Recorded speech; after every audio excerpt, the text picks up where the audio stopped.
plus en plus des champs de panneaux photovoltaïques, une énergie propre et une filière en plein développement. Depuis 10 ans, la production électrique solaire a été multipliée par 4, mais parfois, l'installation de ces panneaux gêne le voisinage. Exemple en Lot-et-Garonne avec José Souza et Ingrid Galli. La vue est belle, le regard porte loin, jusqu'en Dordogne. Mais bientôt, cet horizon pourrait se boucher. Sous peu, un océan de panneaux photovoltaïques risque bien de sortir de terre. C'est un projet gigantesque. 30 hectares et 2 panneaux et 40 hectares au total. Alors, ça prend tout par là, tout devant.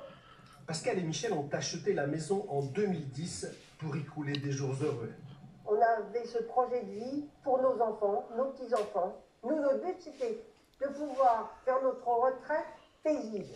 Et là, ça ne sera pas paisible du tout.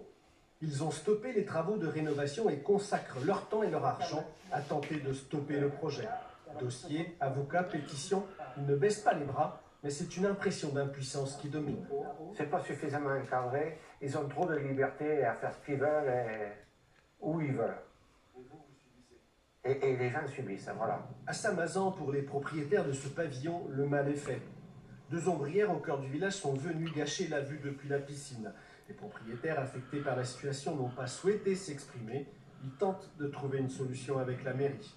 Il faut reconnaître que là, ils sont impactés de très près, hein, puisqu'ils ont tout devant leurs yeux.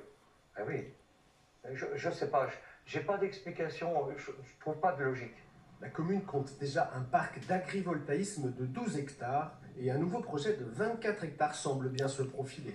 On assiste à une invasion considérable de projets photovoltaïques sur l'intégralité du Lot-et-Garonne. On est à hauteur de plus de 3000 hectares de terre sur l'intégralité du territoire. Une prolifération qui a poussé les collectifs d'opposants à se fédérer afin de tenter de peser davantage sur les décisions. Nous, l'idée de cette association ADN, c'est de demander un moratoire au niveau de la préfecture pour cesser immédiatement ces implantations complètement anarchiques.